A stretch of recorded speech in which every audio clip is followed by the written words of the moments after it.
తిప్పడానికి మేమేం తప్పు చేసామని రాస్తున్నారు. వాళ్ళ మాజీ ఎమ్మెల్యేలాగా మేము దోపిడీ చేసామా? చెప్పండి. దోపిడీ చేస్తే ఇప్పుడు కట్టేస్తారు రోడ్డు మీద నుంచి.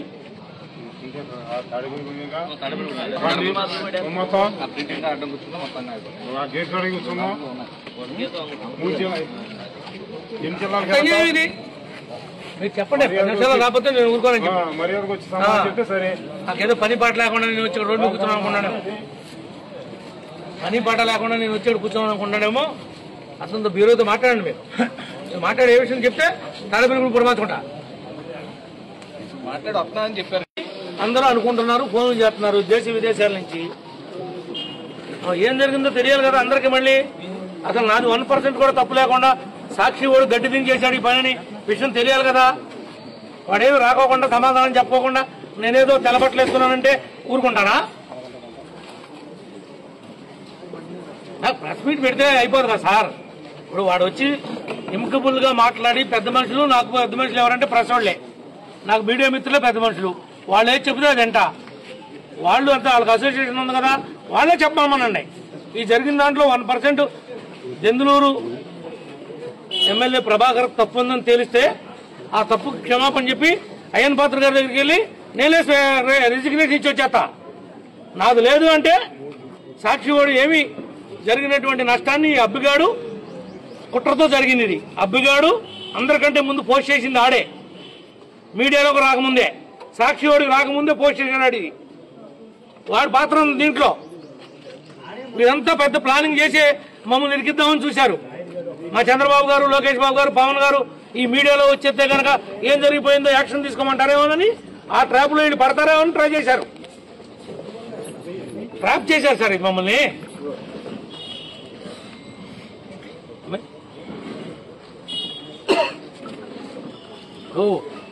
మేము కనీసం ఇంత మమ్మల్ని ఏ తప్పు లేకుండా అల్లరి చేస్తుంటే కూడా మేము రోడ్డు మీద రాకపోతే ఏం చేయం సార్? ఈ కూటమి వచ్చిన తర్వాత మా కాళ్ళు చేతులు కట్టేసినట్టున్నాయి. వాస్తవం ఆలోచించండి సార్. మీరు చెప్పండి.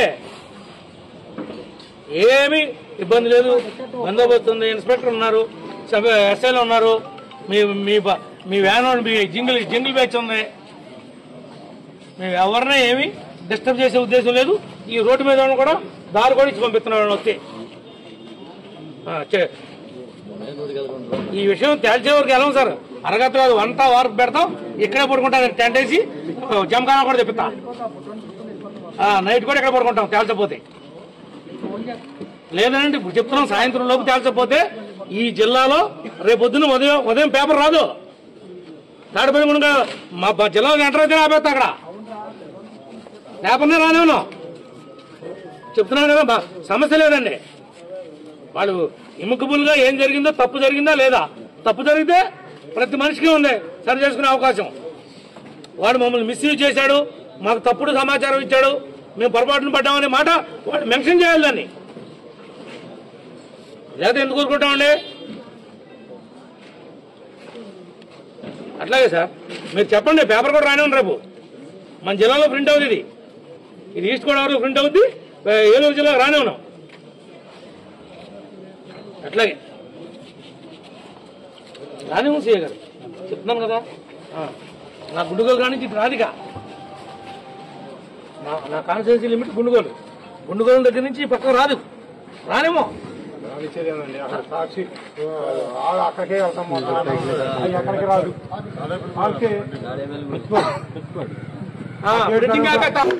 మీడియా మిత్రులందరికీ నమస్కారం.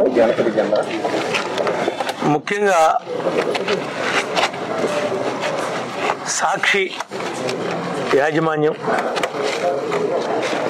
దానికి సహకరిస్తున్నటువంటి ఇంకా వేరే పేర్లు చెప్పను కొన్ని మీడియా, ప్రింట్ మీడియా కావచ్చు, ఎలక్ట్రానిక్ మీడియా కావచ్చు,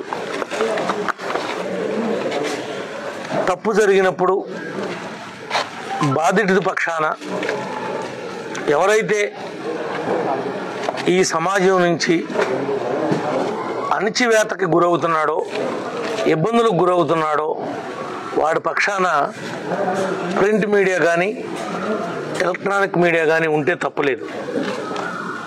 కానీ ఈ సాక్షి లాంటి పత్రిక కావచ్చు, ఛానల్ కావచ్చు, వీళ్ళు ఒక రాజకీయ దుర్బుద్ధితో, రాజకీయ స్వార్థంతో, ఏ రకమైనటువంటి సంబంధం లేని నన్ను స్వర్గీయ నందమూరి తారక రామారావు గారి విగ్రహం దగ్గర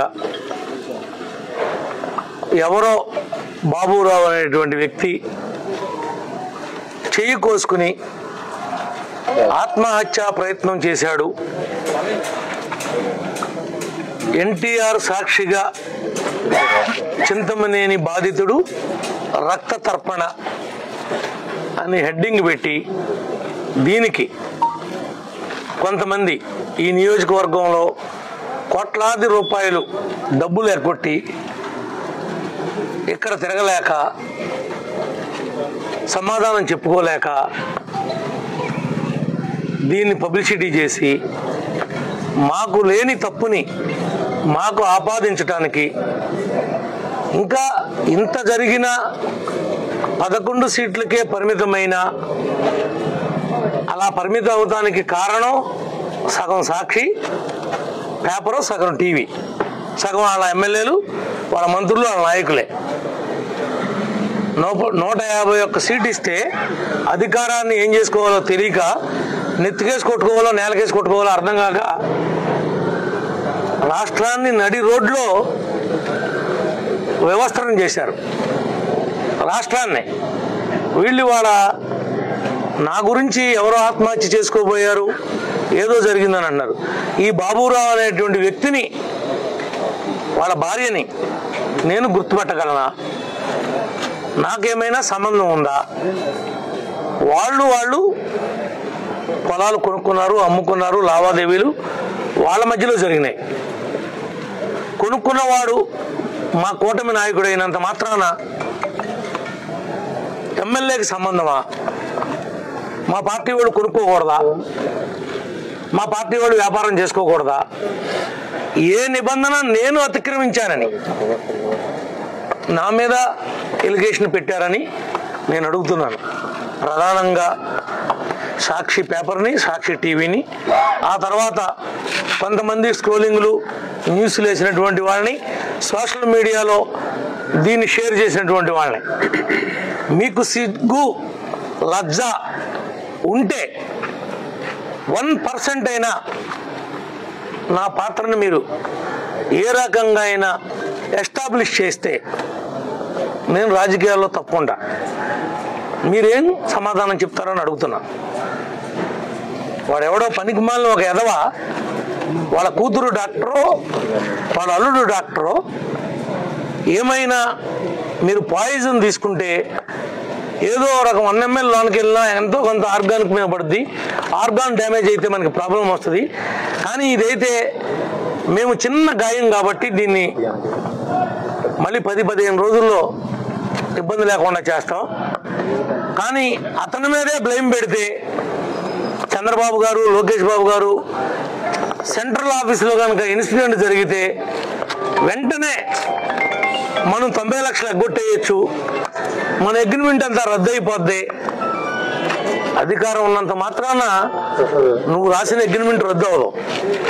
అధికారం ఉన్నంత మాత్రాన నీ కమిట్మెంటు ముఖ్యమంత్రి గారు, మంత్రి గారు, ఉప ముఖ్యమంత్రి గారు తప్పించలేదు. నీకు నిజంగా అన్యాయం జరిగినప్పుడు, నువ్వు నిజంగా బాధితుడిగా అయినప్పుడు నా మీడియా మిత్రులు ఉన్నారు, నీది ధర్మం అని నా మిత్రులు ఎవడైనా కనుక ఒక్కటి చెబితే మా కార్యకర్తని 2 లెంపకాయలు బీకి వాళ్ళే తప్పని చెప్తున్నారు కదా, నువ్వు ఎందుకు ఇలా నడుస్తున్నావు అని చెప్పి నేను మందలిస్తా. తప్పంతా నీ కింద పెట్టుకుని ఎవడబ్బ డబ్బని 90 లక్షలు తీసుకున్నావు, ఇదిగో అగ్రిమెంట్ రాసావు. ఎప్పుడు ఎన్నో తారీఖు ఇది? 14/8/2024 రాసావు అగ్రిమెంటు. నువ్వు అమ్మింది 1,31,00,000 అమ్మావు. 9 ఎకరాల 57 సెంట్లు బిల్లు మొత్తంగా అమ్మావు. ఇగో సంతకాలు నీవి, నీ పెళ్ళాని, కొనుక్కున్నోడి అమ్మినోడి. మేము రాసాము. ఇది మాకు సంబంధమా? ఇదిగో డబ్బులు ఏ రకంగా తీసుకున్నావో ఏ రకంగా లావాదేవీలు జరిగినాయో నువ్వు రాసి సంతకం పెట్టినటువంటి సంతకాలా కాదా? ఏమైనా పోచిరియా పోనే? ఇవాళ తెప్పించాల్సి వచ్చింది నేను. ఎందుకనంటే ఈ సాక్షి ఓడేసినటువంటి పేడకి, ఈ సాక్షి వేసినటువంటి రోడ్డు పక్కన డ్రైన్లో ఉన్నటువంటి మురుగు నా తెల్ల బట్టల మీద వేసి నన్ను, నా పార్టీని, మా నాయకుల్ని, కార్యకర్తల్ని, మాకున్నటువంటి అభిమానుల యొక్క మనోభావాల్ని వీళ్ళు ఈ రకంగా దెబ్బతీస్తున్నారు. మా ఆత్మస్థైర్యాన్ని తగ్గించడానికి ప్రయత్నం చేస్తున్నారు. ఆ ఆవేదనతోనే సాక్షి మీద శాంతియుతంగా నిరసన తెలియజేయడానికి వచ్చాను. నేను నిజంగా చేయాలంటే, వాళ్ళు చేసినట్టుగా నేను చేయాలంటే వాళ్ళ ఆఫీసు, ఫర్నిచరు ఈ పాటికే తగలడిపోయేది. వాళ్ళు చేసినటువంటి పద్ధతిలోనే మేము నడిస్తే, మేము గాంధీ మార్గంలో నడుస్తున్నాం, శాంతియుతంగా నడుస్తున్నాం. ఆ రోజున పోలవరం రైట్ మెయిన్ కెనాల్లో మా నాయకులు, కార్యకర్తలు మీరు అక్రమంగా తోలుతుంటే ఆపుతాకెళ్తే అప్పుడున్నటువంటి అబ్బయ్య వాళ్ళ అనుచరులు వెళ్ళి దాడి చేసి 5 కార్లు బదులు కొట్టారు. ఆ కార్లు బదులు కొట్టిన దాంట్లో నా జీపు కూడా ఇప్పటికి పోలీస్ స్టేషన్లో ఉంది. ఒక్కరోజైనా సాక్షి వాడు వీళ్ళు ఇంత దౌర్జన్యం చేశారని స్క్రోలింగ్ అన్నా పెట్టలేదు ఏంటని అడుగుతున్నా. సాక్షి వాడికి కళ్ళు ఉండవా? సాక్షి వాడికి చెవులు ఉండవా? సాక్షి వాడు గడ్డి తిని బతుకుతున్నాడా? లేదంటే అసిద్ధం తింటున్నాడా? వీడు రోజు దీంట్లో పనిచేసేటువంటి వాళ్ళు, ఈ రాసేటువంటి వాళ్ళు, దీన్ని సహకరించేటువంటి వాళ్ళు కడుపుకి ఏం తింటున్నారని అడుగుతున్నా. ఎందుకు ఇలాంటి కక్కుర్తి పనులు చేస్తున్నారంటున్నా. రాజకీయంగా ఎదుర్కోవాలంటే నేను సూపర్ 6 హామీ ఇచ్చాను. కూటమి ప్రభుత్వంలో ఉన్నా, మేము తప్పులు చేస్తుంటే నిలది నేను సమాధానం చెప్తా. ఏంటయ్యా 10 నెలలు అయింది, ఎప్పుడు పోస్తావని అడుగు, నేను ఆన్సర్ చేస్తా. డ్రైన్ సంగతి ఏంటి, ఇబ్బంది పడుతున్నారని అడుగు, ఆన్సర్ చేస్తా. ఇల్లు కట్టుకున్నాడు, బిల్లు రాలేదేంటి అని అడుగు, ఆన్సర్ చేస్తా. నీళ్లు రావట్లేదు, ఇబ్బంది పడుతున్నారని అడుగు, ఆన్సర్ చేస్తా. కరెంట్ వెళ్ళట్లేదు అని అడుగు, ఆన్సర్ చేస్తా. ఎందుకు వచ్చినా ఈ చవటా పనులు, ఈ చౌకబారు రాజకీయాలు, ఎవరిని రాజకీయంగా బలహీనపరుద్దామని ఈ కుటిల ప్రయత్నాలు చేస్తున్నారు? ఎందుకు చేయాల్సి వస్తుంది? సమాధానం చెప్పాలి. ఎందుకు, ఏం జరిగిందని? పోనీ 1% ఇన్వాల్వ్మెంట్ ఉంది కదా అని మీరు అంటారా? కొనుక్కున్నాడు బాగానే ఉన్నాడు, తోలుకున్నాడు బాగానే ఉన్నాడు, దాంట్లో మిషన్ పెట్టి దాన్ని తవ్వి దాన్ని బాకీ తీర్చుకున్నాడు బాగానే ఉన్నాడు. కందకే లేదు, దురద కత్తిపేటకే లేదు, మధ్యలో నన్నెందుకు లాక్కొచ్చారయ్యా? నాకేంటి సంబంధం ఉందని లాక్కొచ్చారు? నన్నెందుకు అలర చేయదలుచుకుంటున్నారు? నా పేరు చింతమనేని బాధితుడి రక్త తర్పణ స్వర్గీయ ఎన్టీఆర్ సాక్షిగా అనే మాట రాయబట్టే నేను, మా నాయకులు, కార్యకర్తలు రోడ్డు మీదకి వచ్చాను తప్ప లేకపోతే సాక్షి మీద ఏం మాకు వేరే ఉద్దేశం ఏం లేదు. దాంట్లో పనిచేసేవాళ్ళ మీద ఏమి మాకు వేరే భావం లేదు. కానీ ఇలాంటి నీచమైన పనులు ఇన్నాళ్ళు చేశారు. జగన్నే అధికారానికి దూరం చేశారు. ఇంకా ఏం చేద్దాం అనుకుని మళ్ళీ మా మీద టార్గెట్ పెట్టి రాస్తున్నారని అడుగుతున్నా. దీనికి సమాధానం, స్పష్టమైనటువంటి హామీ ఇవ్వకపోతే సాక్షి పేపర్ కానీ, సాక్షి టీవీని కానీ ఈ జిల్లాలో తిరగనివ్వను. అది తప్పైనా, అది ఒప్పైనా, అది న్యాయమైనా, నేరమైనా వీటి మీద గనక మేము గనక మా నాయకులు, కార్యకర్తలు సాటిస్ఫాక్షన్ అయినటువంటి సమాధానం యాజమాన్యం నుంచి, వాళ్ళ యొక్క ప్రతినిధుల నుంచి ప్రతిస్పందన రాకపోతే వాళ్ళ టీవీని కానీ, వాళ్ళ పేపర్ను కానీ తిరగనివ్వను. రోజు వచ్చే పేపర్ని తాడబెలుగుని దాటి రానివ్వను. చెప్తున్నా, కబడ్దార్. తాడబెలుగుని దాటి వస్తే నేను లేనట్టే భూమి మీద. ఇంకా ముందే చెప్తున్నా. కానీ సరి చేసుకోండి. ఇలాంటి పనులు మళ్ళీ పునరావృతం అయితే కూడా ఊరుకోను. ఉంటే రాయి నిలది.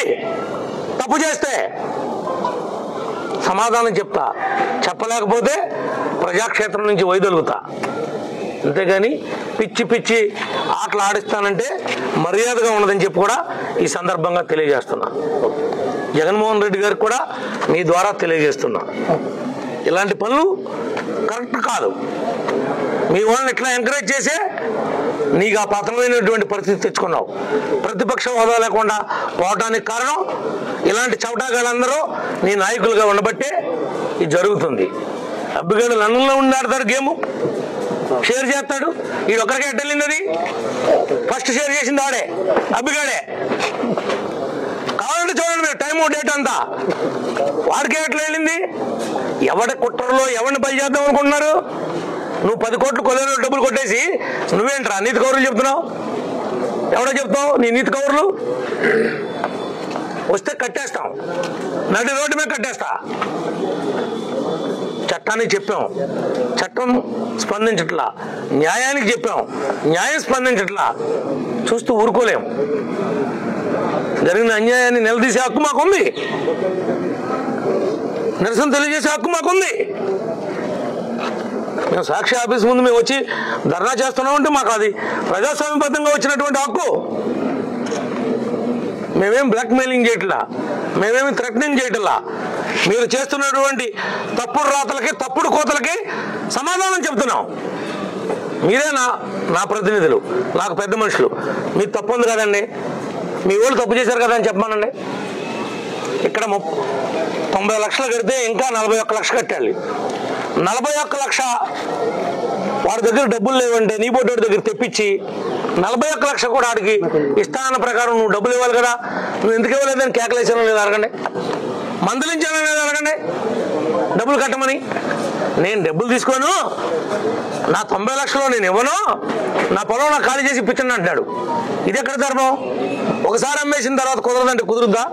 ఒకసారి దేనికో తాళి కడతాం, తల్లిదండ్రులు చెప్పారనో ఇష్టపడో, మనకి దానికి తగు వచ్చింది.